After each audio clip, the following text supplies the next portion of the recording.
মহান বিজয় দিবস উপলক্ষে জামালপুর জেলা বিএনপি কর্তৃক আয়োজিত আজকের এই বিশাল র্যালি পূর্ব এই সমাবেশ থেকে আপনারা যারা এই র্যালিতে এই সমাবেশে যোগদান করেছেন, অংশগ্রহণ করছেন, আপনাদের সকলকে আমি এবং আমাদের সকলের পক্ষ থেকে আন্তরিক শুভেচ্ছা, আন্তরিক অভিনন্দন জানাচ্ছি। প্রিয় ভাইরা, প্রিয় বোনেরা, আমরা স্মরণ করতে চাই মহান স্বাধীনতার ঘোষক, আমাদের দলের প্রতিষ্ঠাতা, বহুদলীয় গণতন্ত্রের প্রবক্তা, সব বীর মুক্তিযোদ্ধাদের আমরা স্মরণ করি, সালাম জানাই, অভিনন্দন জানাই, শুভেচ্ছা জানাই, তাই না? ৭১ আমরা যুদ্ধ করেছিলাম বাংলাদেশে গণতন্ত্র কায়েমের জন্য। আমরা ১৯৭৫-এর ৭ই নভেম্বরে সিপাহী জনতার বিপ্লবের মধ্য দিয়ে বাংলাদেশে গণতন্ত্র আমরা কায়েম করেছিলাম। ১৯৯০ দেশনেত্রী বেগম খালেদা জিয়াকে সামনে রেখে বাংলাদেশের ছাত্র সমাজ আমরা লড়াই করে, সংগ্রাম করে বাংলাদেশে আমরা গণতন্ত্র আমরা কায়েম করেছিলাম। দেশনেত্রী বেগম খালেদা জিয়াকে আমরা প্রধানমন্ত্রী বানিয়েছিলাম। মরহুম ব্যারিস্টার আব্দুল সালাম তালুকদারকে আমরা দলের মহাসচিব থেকে স্থানীয় সরকারের মন্ত্রী আমরা বানিয়েছিলাম, আমাদের মনে আছে, তাই না? আবার ২০০৮-এর পরে ১৬ বছর এই বাংলাদেশে গণতন্ত্র ছিল না, ভোটের অধিকার ছিল না, গণতন্ত্র হত্যা করা হয়েছিল, ভোটের অধিকার কেড়ে নেওয়া হয়েছিল।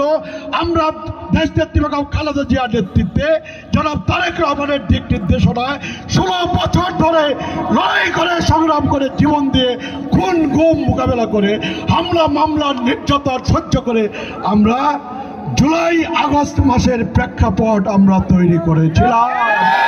জুলাই আগস্ট মাস এই ছাত্র জনতার রক্তক্ষয়ী সংগ্রামের এই ৩৬ দিন আপনা আপনি আসে নাই। গত ১৬ বছর ধরে দেশনেত্রী বেগম খালেদা জিয়াকে সামনে নিয়ে, জনাব তারেক রহমানকে সামনে নিয়ে গণতন্ত্র কায়েমের জন্য, ভোটের অধিকার ফেরত আনবার জন্য, নির্যাতন বন্ধের জন্য আমরা জীবন দিয়ে, আমরা রক্ত দিয়ে, আমরা নির্যাতন ভোগ করে যেই লড়াই সংগ্রাম আমরা করেছিলাম, সেই লড়াই সংগ্রামের পথ ধরে প্রেক্ষাপটে পাটাতনের উপর দাঁড়িয়ে এই জুলাই আগস্টের ৩৬ দিনে ছাত্র জনতা অভ্যুত্থান করে ওই ফ্যাসিস্ট শাসক, স্বৈর শাসক শেখ হাসিনাকে বাংলাদেশ থেকে পালিয়ে যেতে বাধ্য করেছে। বাংলাদেশের মানুষ আমরা ওই ফ্যাসিস্ট দলকে বাংলাদেশের মাটিতে আমরা দেখতে চাই না। ওই খুনিদের বাংলাদেশের মাটিতে আমরা দেখতে চাই না। ওই গণতন্ত্র হত্যাকারীদের বাংলাদেশের মাটিতে আমরা দেখতে চাই না। আমরা গণতন্ত্র চাই, আমরা ভোট চাই, অবাধ নিরপেক্ষ সুষ্ঠু নির্বাচন চাই। অবাধ নিরপেক্ষ সুষ্ঠু নির্বাচনের জন্য আমরা বাংলাদেশের মানুষ অধীর আগ্রহ নিয়ে আমরা অপেক্ষা করছি।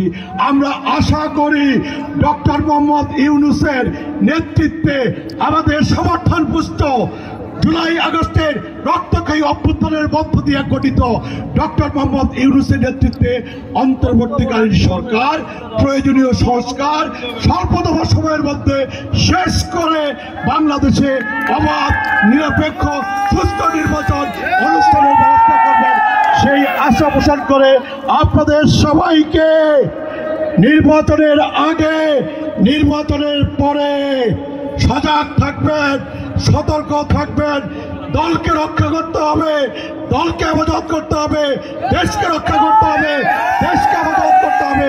এবং আগামী নির্বাচনে আমাদের প্রিয় দল বিএনপি, তাদের সে দলকে রাষ্ট্র পরিচালনায় ক্ষমতায় অধিষ্ঠিত করতে হবে, তাই না?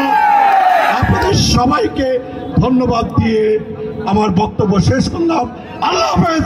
বাংলাদেশ জিন্দাবাদ, বাংলাদেশ জাতীয়তাবাদী দল বিএনপি জিন্দাবাদ, তারেক রহমান জিন্দাবাদ, দেশনেত্রী বেগম খালেদা জিয়া জিন্দাবাদ, ব্যারিস্টার আব্দুল সালাম তালুকদার অমর হোক, শহীদ প্রেসিডেন্ট জিয়াউর রহমান অমর হোক। আসসালামু আলাইকুম।